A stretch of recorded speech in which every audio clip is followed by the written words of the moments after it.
practice at 5 Meggs Lane, Fulchester? That's right. How long have you been in general medical practice, please? 12 years. May Dr. Cordray refer to his notes, my lord? Did you attend Mrs. Alice Atha, the deceased? Yes, from the 5th of January last year. She was staying with her daughter, Mrs. Shepard. I'm GP to both of them. She had mild arthritis in the ankle and knee joints. I prescribed indifferent to be taken 3 times a day.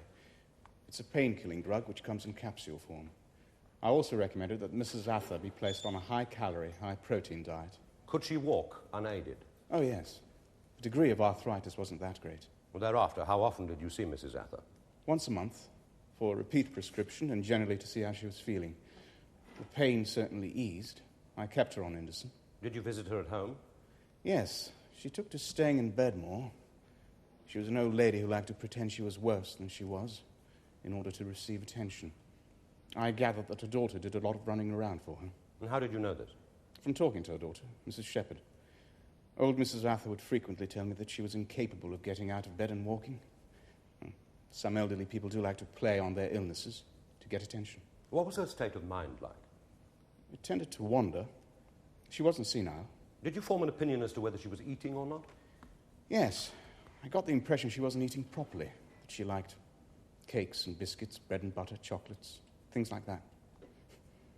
Old ladies quite often don't know what's good for them, hence the diet I recommended. Was Mrs. Atha's future care ever discussed? Yes. Mrs. Shepard spoke to me about putting her in a home. She asked your advice? Yes, but Mrs. Atha refused to go. In fact, on a few occasions when I spoke to Mrs. Atha, she was very upset by the thought. In the end, there was very little advice I could give. It was more of a domestic problem than a medical one. When did you last see Mrs. Atha as a patient? On the 28th of June. Was her health reasonable? There was little sign of any deterioration, except that she was staying in bed far more. What would her weight have been at that time? I'd have to guess. I'd say between 8 and 9 stone, which was healthy. Why did you cease attending to her? Because she left the district. Mrs. Shepard told me that she'd moved away to live with her other daughter in Lamsford. Thank you, Dr. Cordray. Dr. Cordray, how would you describe Mrs. Atha's build? She was thin. And this high-calorie, high-protein diet that you put her on, what was the purpose of that? It was to build her up. Also, I suggested the diet because her general health might have suffered through her inability to take proper exercise. Yes, you say you were under the impression that her eating habits were poor. Yes. Yes. Did you feel that she was undernourished while living with Mrs. Shepard? I suspected she was eating the wrong things. I simply put her on a more beneficial diet. Well, what happens normally when one eats the wrong things over a prolonged period? One simply doesn't get enough proper nourishment. That is so. Yes. Did you ever examine Mrs. Atha fully? I gave her a checkup. Her blood pressure seemed a little low, but on the whole she seemed fit. Her heart was very sound. Did she appear to have been an active person? Yes. She'd enjoyed old-time dancing in the past. I got the impression from Mrs. Atha that she'd led quite an active life up until the death of her husband and before the onset of the arthritis. She'd always enjoyed going shopping on her own, that sort of thing. Was she depressed? I think she could have been. You think she could have been? Yes. I suggest to you, Dr. Cordray, that an old lady who has been active and who obviously enjoys activity, who suddenly finds herself afflicted with arthritic pain, and who hears suggestions that her daughter is thinking of putting her in a home, I suggest to you that that old lady might become very depressed indeed. I would agree. I also suggest that is why she spent more and more time in her bed, because she was depressed. That is possible. Would you say that Mrs. Shepard was under a strain looking after her mother? Yes. And were you aware of Mrs. Atha's other daughter, Mrs. Barber? Was anything ever said about her? Yes, I knew there was another daughter. From conversations with Mrs. Shepard, I gathered that she was unwilling to take a share of looking after Mrs. Atha. And is that why Mrs. Shepard resorted to thinking of a home for her mother? Yes. Yes. You say that you ceased attending to Mrs. Atha because she moved out of the district. That's right. Did Mrs. Shepard ever tell you the circumstances under which she got her sister to take care of her mother?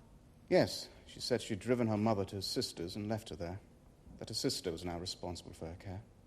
And did you subsequently inquire about Mrs. Atha's health? No, I didn't see Mrs. Shepard to inquire. You just forgot about Mrs. Atha. She was no longer my patient.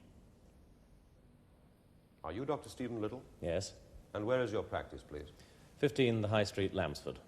Are you the GP to Harold and Grace Barber, the accused? Well, I've attended Mrs. Barber, not Mr. Barber. They've only lived in the village a few months. Was this ever at the New Inn where they live? No, at the surgery. Did Mrs. Barber ever mention to you that she was looking after her mother? She did. Did she ever mention the circumstances in which she'd taken responsibility for her mother? My lord, it has not yet been established that my client did willingly take responsibility. Miss Miles, your client permitted her mother to live at her address. By so doing, she assumed the burden of responsibility. But not willingly, my lord. Learned counsel did not say willingly. And if he had done, it wouldn't make the slightest difference, the way I see it. I'll repeat my question. Did Mrs. Barber ever mention the circumstances in which she'd taken responsibility for her mother? She said her sister had dumped her on them. Dumped? She said dumped. Those words. Did she ever ask you to attend Mrs. Atha? No, she didn't. Did she ever discuss Mrs. Atha's health with you? No. Were you ever aware that Mrs. Atha was an arthritic sufferer? No.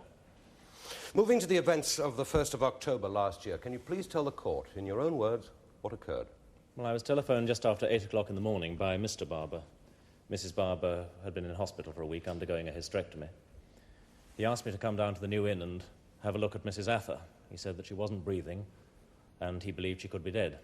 So I called an ambulance and went immediately. The room was small, rather cold, I thought. Mrs. Atha was in the bed. I examined her and found that she was dead. Did you estimate how long she'd been dead? Some hours. Can you describe her to us? Yes. I found her extremely emaciated, almost wasted away. Her temples were sunken. Her face had a very grey appearance. Did you come to any conclusion as to the cause of death? Not immediately, no. It was difficult. Was anything said between you and Mr. Barber?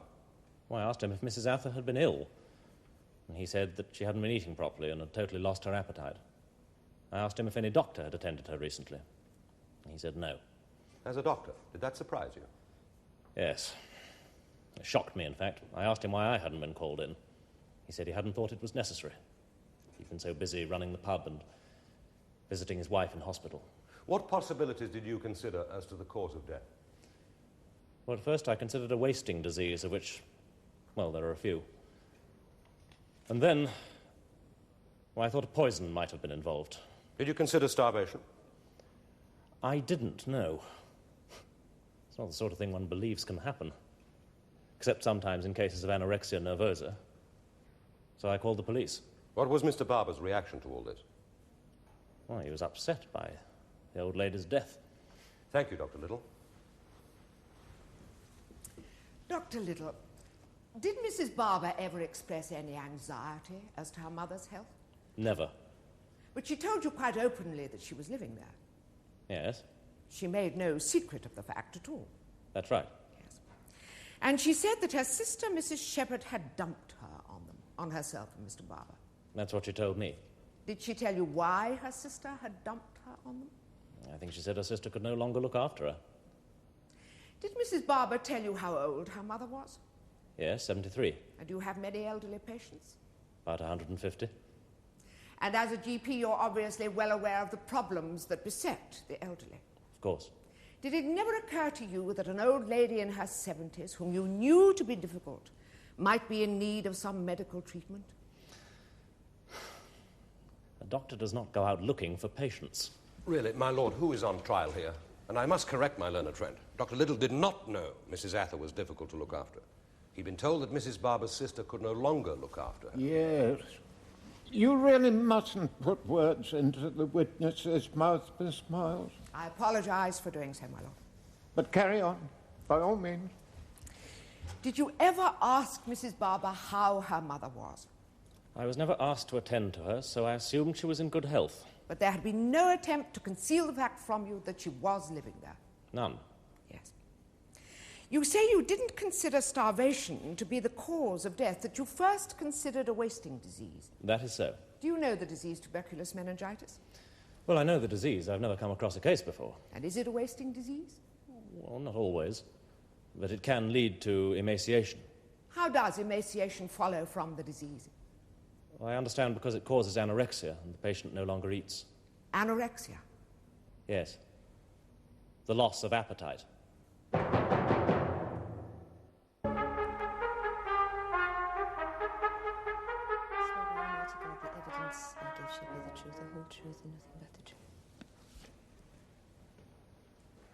Is your name Rebecca Shepard? Yes. Do you live at 15 Park Walk, Fulchester? Yes. And are the accused your sister and brother-in-law? Yes. What's your occupation, please? I'm a teacher at Hill Road Primary School. Are you married? Divorced. For how long did you look after your mother, Mrs. Alice Atha? 2 years. Did you invite your mother to come and live with you? Not exactly. She came after my father died. Did she have a house of her own? Yes, in Derby. She sold it. She nursed my father for many years. He had Parkinson's disease. And she said that, she said the house held too many unhappy memories for her. Did you intend that she should stay with you permanently? It was what she intended. What were relations like between your mother and your sister, Mrs. Barber, at that time? Oh, Grace was always a favourite. It was always Grace this and Grace that. And I'd say to her, why don't you go to Grace if she's so wonderful? Why did Mrs. Atha come to live with you and not with Grace? Because I was living on my own. And Grace and Harry were working as relief tenants, and they were always moving around from pub to pub. Did Mrs. Atha have her own room? Yes. I gave him my spare bedroom upstairs. Now, prior to the 5th of January last year, did you ever have to take her to a doctor? No. Would you say that she was fit and healthy around that time? Apart from arthritis, yes. Dr. Cordray told us he recommended a high-calorie, high-protein diet for your mother. Is that so? Yes, that's right. Did he tell you what foodstuffs this should consist of? Steak, beef, fish, milk, cheese, eggs. Did you comply with that diet? Yes. How many meals did you give your mother a day? 2, breakfast and dinner. Did she have a healthy appetite? Sometimes she had to be coaxed. She's quite a light eater. Could Mrs. Atha cook for herself? Yes. And did she get herself things to eat? Yes. Until she started to stay in bed a bit more. Did looking after your mother become a strain? Yes, it did. Can you tell us in what way? Because nothing that I ever did was good enough for her. She complained about everything. About the house, the way I looked after her, even the way I dressed. Did she talk about Grace during this period? Yes, every day. What did she say? Well, she's cruel. She'd say, why wasn't I married? She'd compare me with Grace. She'd say that Grace would never complain about having to look after her, and Grace was so wonderful. Did Mrs. Barber ever visit her? Never. Never once? In the 2 years she lived with you? Never once. Did she write or telephone? Never. Did you ever contact your sister, speak to her? Yes, quite a few times. What was said between you? I said it was time she took her share of looking after Mum. What was her response? That she and Harry never knew where they'd be, what pub they'd be in. It wasn't practical, and that I was better placed. You were still teaching? I was. Can we now move to the 3rd of July last year? What happened on that day? I knew that Grace and Harry finally realised their ambition. They got their own pub in Lansford, and I put Mother in the car with her possessions, and I drove her round there. With what purpose? Leaving her there. Did you warn your sister and brother-in-law of your arrival? No. What were their reactions? Grace was furious. She swore at me a good deal, and Harry was a bit more understanding. I think he guessed the strain that I'd been under. Did you tell your sister and brother-in-law that Mrs. Atha needed medication and that she was under the doctor? Yes. Did you take her current medication with you? Yes. What did it consist of? A bottle of capsules, Indocin. Was this the last time you ever saw your mother? Yes. Did you ever attempt to see your mother again? Once, toward the end of August. What occurred? I went to the New Inn, the pub, to see my mother. I hadn't heard how she'd been getting on or anything, and I felt a bit guilty. I would have liked to apologise to her for the way that I treated him. Harry was behind the bar, and I don't know where Grace was, and he refused to let me see my mother. Did he give any reason? He said Mother never wanted to speak to me again after the way that I treated her. What did you do then? Well, I asked where she was, asked how she, if she was all right, and he said she's fine. She didn't want to see you. He repeated it. And I said, well, just for a moment, just to talk to her. He refused to let me go upstairs. Did you ask if there was a doctor attending to your mother? I don't remember. Was that the first and last time you attempted to see your mother? Yes. What was the next thing you heard about her? About a month later, heard that she was dead. Thank you, Mrs. Shepard. Mrs. Shepard, why did you look after your mother? I saw it as my duty. She nursed Father for 20 years. I felt I owed it her. And this high-calorie, high-protein diet that Dr. Cordray recommended, what did it replace? I'm sorry, what do you mean? Well, what was your mother's diet before Dr. Cordray put her on this high-calorie, high-protein one? Oh, she ate all sorts of things. Yes. What things? Please, tell us. She ate a lot of cold things, cold meats, tomatoes, bread and butter. And were you cooking your mother 2 proper meals a day at this time? No. So what was she actually doing then? Feeding herself? She tended to just eat as she wanted. Did you ever cook her a meal? Well, she wouldn't eat what I cooked very often. Yes. I suggest your mother was in the habit of eating in a certain way, certain things that she liked, and she was loath to lose that habit. Is that how it appeared to you? Yes. Yes. So that for over a year and a half, you were aware that your mother's eating habits were poor. I didn't think about them. You thought about them enough to talk to Dr. Cordray about them. I felt I had to. After a year and 7 months. Yes. Yes. You said a few minutes ago that you regarded looking after your mother as a duty, that you owed it to her. Do you consider that by allowing your mother to eat poorly, you were looking after her? I let her live with me. I couldn't make her eat what she wouldn't eat. So after Dr. Cordray's visit, you began giving her 2 proper meals a day? Yes. Yes. What time did you give her breakfast? 9:15. Yes. And what time do you start teaching? What time in the morning? 9 o'clock. And what time do you leave the house? About 9:15. I suggest, therefore, that you never actually had time to sit down and watch your mother eat breakfast. I know that she ate it. How do you know she ate it? Well, she told me. She told you so, but how do you know that she ate it? When I came home, the dishes were downstairs and washed up. Your mother was capable of coming downstairs with her breakfast dishes and washing them up. Yes. And she told you that she'd eaten her breakfast. Yes. And you believed her. Yes. Even though previously it had been hard, almost impossible, to make your mother eat what was good for her. Well, she knew that she had to. I'm sorry? She knew that she had to eat properly. You said you made sure your mother ate 2 proper meals a day. I did. But one of them you never actually saw her eat. I'm not sure what you're suggesting. I'm simply suggesting that considering what you've told us about your mother's eating habits, it's very likely that she might not have eaten the breakfast that you prepared for her. I'm sure she did. Did you ever suspect that she might not be? Well, yes, once or twice maybe. Can you be more precise? I used to check in the dustbin, just in case. You used to check in the dustbin. Did you ever find any evidence that your mother had thrown anything away? No. But your suspicions were aroused? I knew what she was like. Quite. That is exactly the point that I've been trying to establish. You knew what she was like. Where was the toilet? Upstairs. Next to her room? Yes. And presumably she was also capable of going there on her own. Oh, yes. Right, let's talk about dinner. Did you take dinner together? Yes. And was this in the evening when you came home from school? Yes. Did she always eat everything? Yes. Yet prior to Dr. Cordray's visit and his recommendation of this high-calorie, high-protein diet, when you cooked your mother a meal, she would not eat it. That is what you've told us. That's right. By what means did you suddenly succeed in making your mother eat? I persuaded her to. I suggest that it was a very dramatic change in your mother's eating habits. It was. Yes. For over a year and a half, she would not eat what you cooked her. Now suddenly, here she is, eating properly and fully.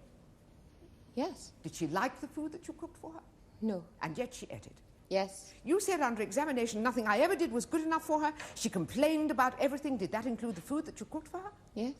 She complained about the food you cooked for her. She didn't like the food that you cooked for her. You suspected she wasn't eating the breakfast that you prepared for her, and yet you continued, undaunted, to prepare your mother 2 proper meals a day.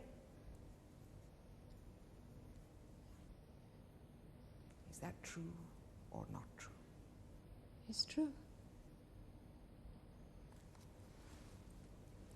I suggest that it is not true. I put up with her for 2 years. Isn't that enough? Was there a significant change in your mother's diet, or did it remain much the same in spite of your valiant efforts? You are under oath, Mrs. Shepard. It's much the same. And did you continue to prepare your mother 2 proper meals a day, or was it a task that you set yourself with the very finest intentions?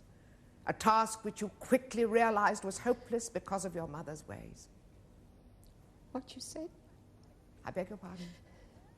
I tried to do it. I really tried. It was her that starved her, not us. She was as thin as a bloody rake. Will the defendant please be silent?